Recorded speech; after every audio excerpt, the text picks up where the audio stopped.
Solomon Live, show number 319 here. The Omer, the No Music Omer Show, day number 2. Again, how long will this show go? Depends to you. Depends if you guys ask me some questions. And we have a great show coming up on Wednesday night where we will be having Ethan Bill back as an interviewee. We will be interviewing him, actually. That'll be fun. That'll be Wednesday night, 9 p.m. Israel time, 2 p.m. American time. Um, and and that's the scoop. So here we are. It is approximately a little bit over 3 weeks left until we hit the holiday of Shavuot. And of course, we have Lag BaOmer coming up soon. So it's a great time. This is the time that I always used to use to write new albums, write songs, write new albums. And I want to say hello to Jason from Chandler, Arizona. Good to see you, Jace. As he is on YouTube. If you're on Facebook, you should be able to be responding to me, and I should be able to see it. Even X or LinkedIn, I should be able to see your comments. But right now, this is the no music show because, of course, we are in the middle of of the days of the Omer where there's no music. Whichever version you hold from. So some people do the first 33 days where they don't listen to music. Other people do from Rosh Chodesh all the way from Rosh Chodesh ER all the way to Shavuot. So that would be, but I usually do. So when you're playing music, you can play music. I mean, I could even play music now. The truth is, but we have to have respect for those that are holding, that don't listen to music during Sfirat HaOmer. So we will be playing music from Lag BaOmer from Lag BaOmer for the rest of the time. So that will be this is our no music thing. Now I could do an acapella show.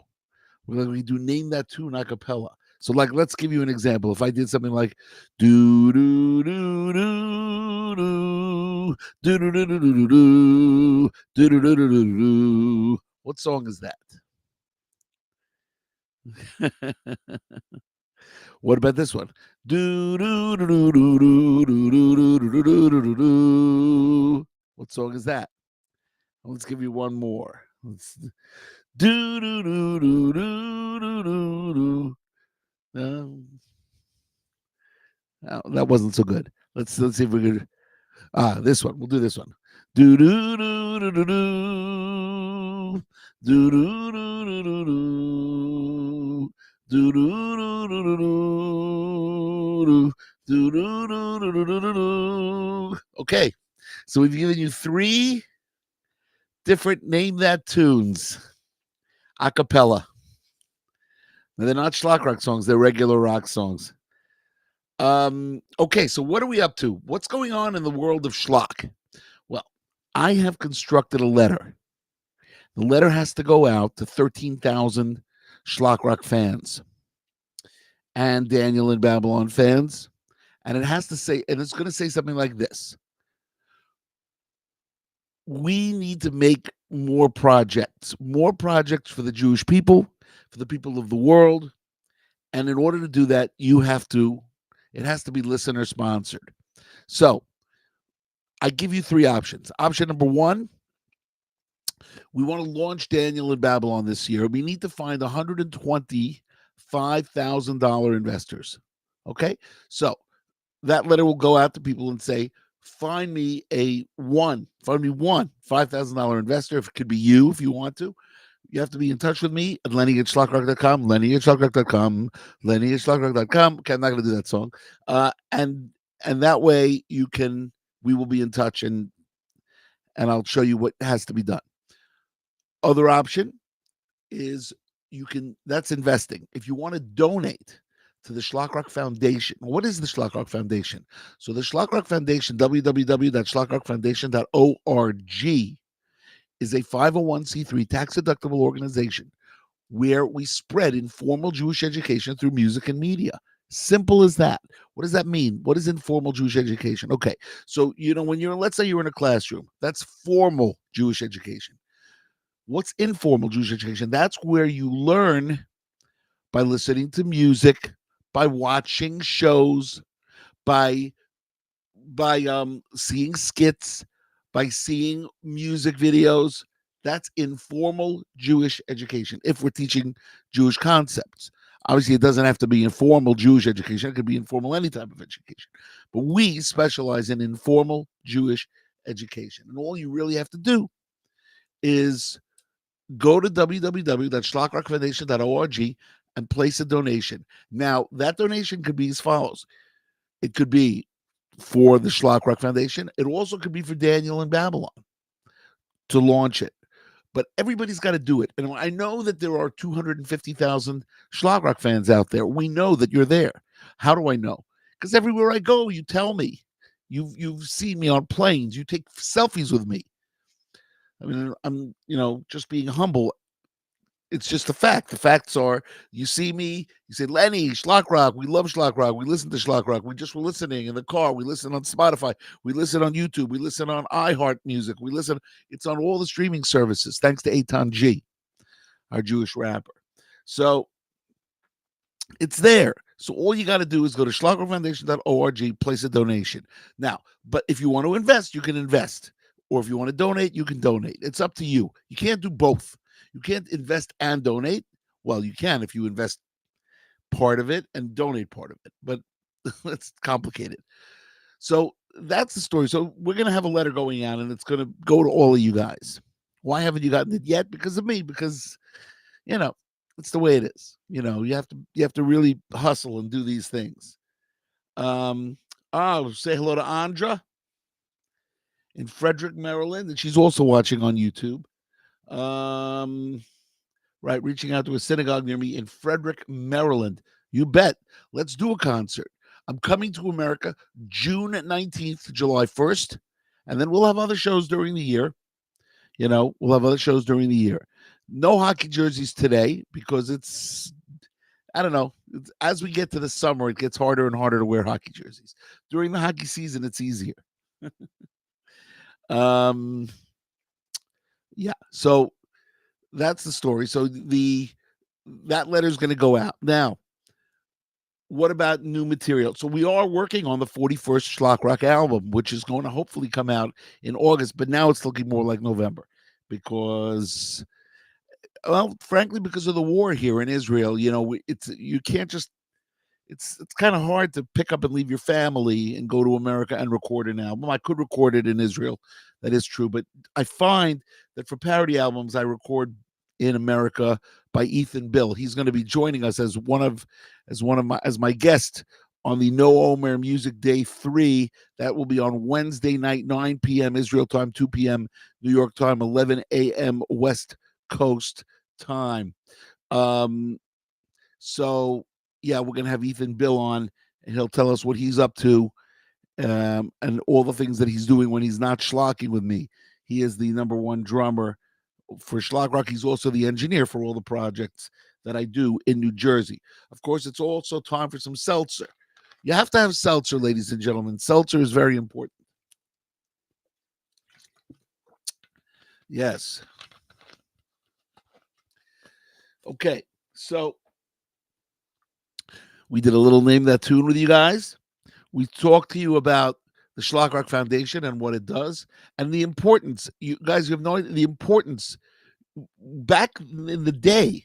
I mean, I'm just going to give you a little bit of an education in terms of what I did. How did I become the king of schlock, and how did Schlock Rock become so big? It's 38 years of schlocking, 41 albums, 38 years. How did this all happen? The answer is God.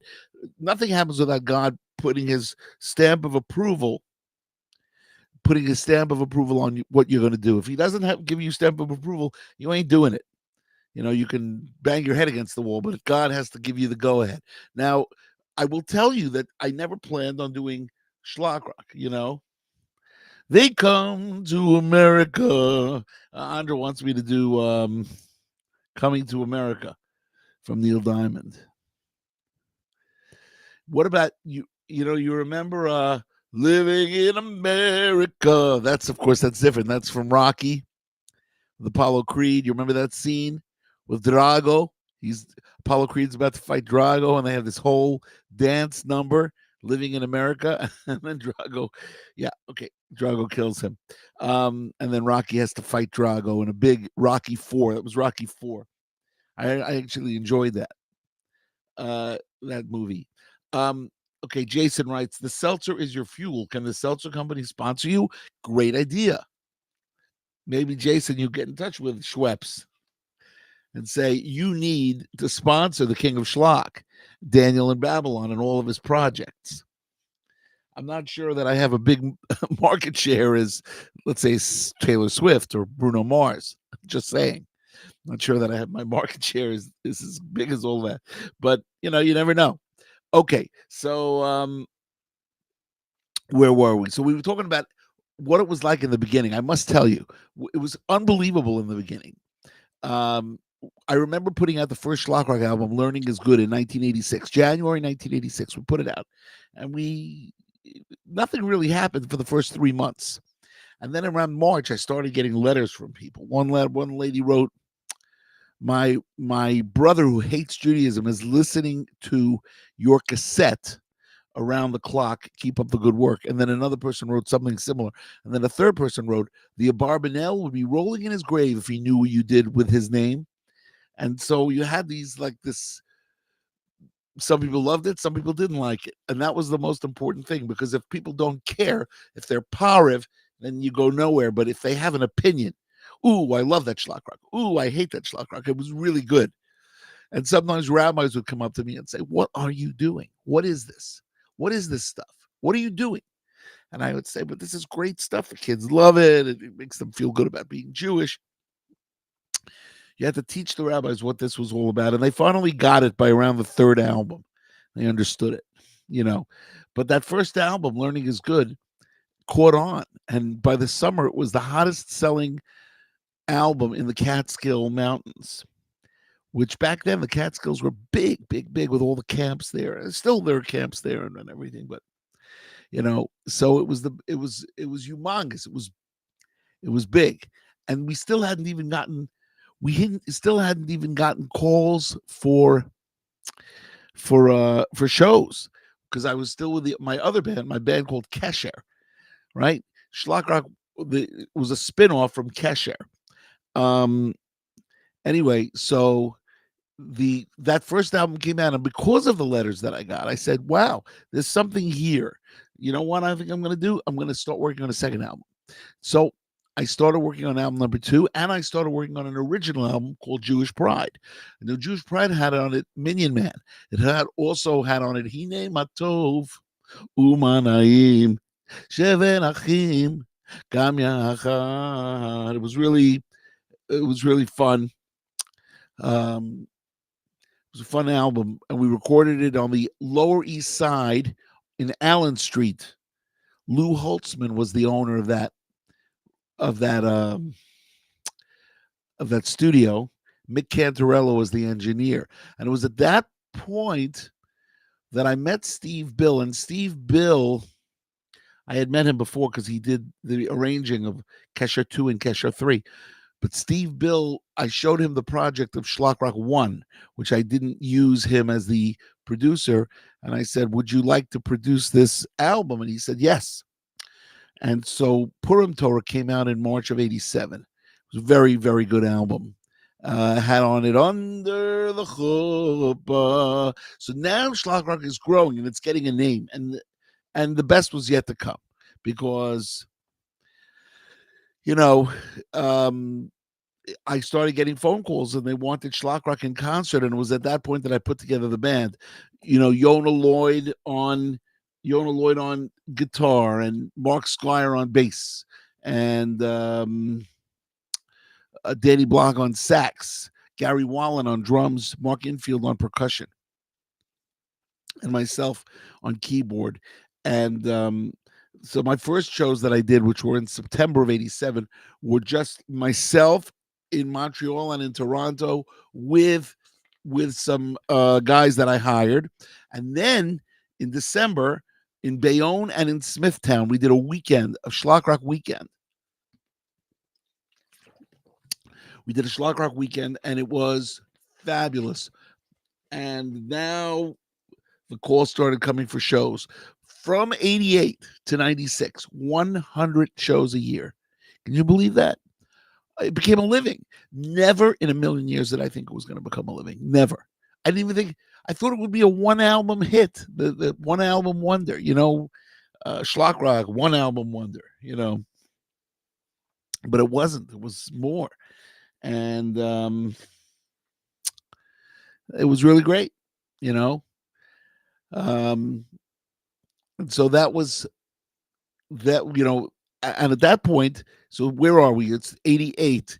At December of '88, Amuna came out in February of '88, and then in December of '88, it was Two Night Old Jews, the third parody album with My Menorah and with Who Can It Be Now, right? Modani Now. Great parody.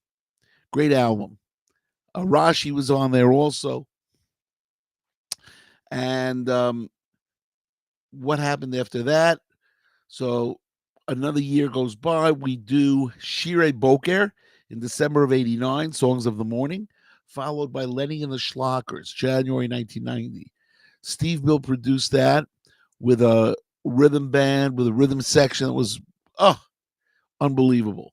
I cried. I remember I was listening to Am Yisrael Chai when they were recording it, and I was crying. I said, couldn't believe how good it was. You can be very emotional making music. Making music is a very emotional thing. Music is a very emotional thing. So, and I was going places. I was going to different cities. In March of 1990, I was hired by the community of Anchorage, Alaska, the Green family, Debbie and David Grashin, and we went to Anchorage in March of 1990. Me and Gary Wallen, it was just the two of us because it wasn't a big community, so they couldn't hire a whole band, but they hired myself on keys and Gary on drums. So we're flying to Anchorage, and there's an announcement by the pilot that Mount St. Helens is erupting. So we have to, be diverted to Los Angeles. So we get diverted to Los Angeles, and now we've got to figure out how to get to Anchorage. So we're waiting in the airport online, and the ground starts moving. There's an earthquake happening in LA. So we had two natural disasters. So we finally, the next day, we flew to Anchorage, and while we were driving, we saw a sign: "Road out, avalanche." So we had a volcano eruption, an earthquake, and an avalanche in 2 days. It was one of the, and that Shabbat was the Iditarod. The Iditarod is the famous dog sled ride. It was March of 1990. There was 5 inches of snow or 5 feet of snow everywhere. 5 feet of snow everywhere. But it wasn't so cold. But at night, we went into the hot tub. Blizzard weather, 104-degree hot tub, 30 degrees outside. We had a little seltzer, me and Gary, in the hot tub, and the next day we had a show. Yeah, those are the days. I'm gonna say hello to Uri Butler, my good friend Uri Butler from Squirrel Hill, PA, from Pittsburgh, PA. So, he's writing to us from X. So that was the March of 1990 trip to Anchorage, Alaska.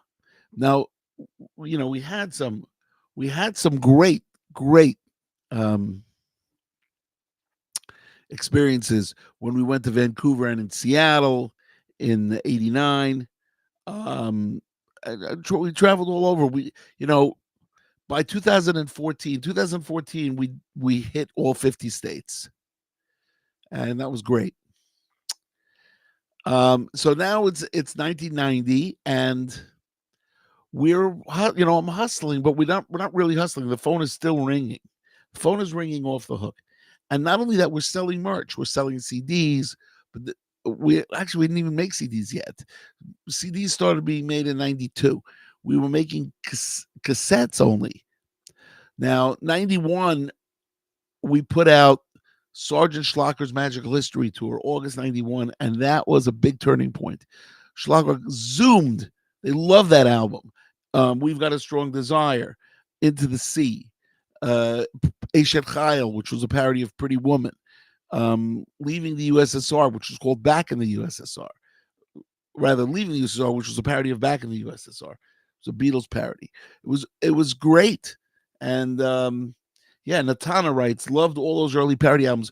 Everybody did. It was a great experience. It was just a great experience, and I the world was our oyster, as they said. The world was our candy store. We would be going everywhere. I mean, I went to Australia, I went to South Africa. South Africa, I went to 9 times between 1988 and 2005. I went to Australia 8 times between 86 and 286 and 2015. Yeah, love Australia. I have so friends everywhere in those areas. Anyway, so so that was it. So that's our schmooze today. Our schmooze of the early years, bringing us up to 91. We have to go further, but we'll do it another time because we're already 22 minutes. I've spoken for 22 minutes straight. But I want to say hello to everybody, including our associate producer, Judy Hertzfeld, from Clifton, New Jersey. Say hello to one of our sponsors, the Kosher Cakery, and Devorah Altman. We want to say hello to, do I know? Okay, Jason asks, do I know the Jewish Australia? Well, I do. I've been to Melbourne, I've been to Sydney, I've been to Perth. I know people in all those cities, and I've performed there many times. So I don't know if that's what you're asking. Maybe there's something else called the Jewish Australia, but I do know people from Australia who are Jewish. I know the whole Jewish community. So here Natana writes, Lenny, I'll be in Massachusetts in September for the birth of my daughter's first baby concert. Why not? I don't know when, but we'll figure it out. Anyway, you guys, I want to tell you that it's been really great schmoozing with you. Join us on Wednesday night when I'll have Ethan Bill in studio. We're going to talk about what it's like making albums, what he's up to, and keep on schlocking, everybody. We'll see you on Wednesday, 9 p.m. Israel time, 2 p.m. New York time. Keep on schlocking, and it's a wrap. Lenny Solomon Live, show number 319 is in the books.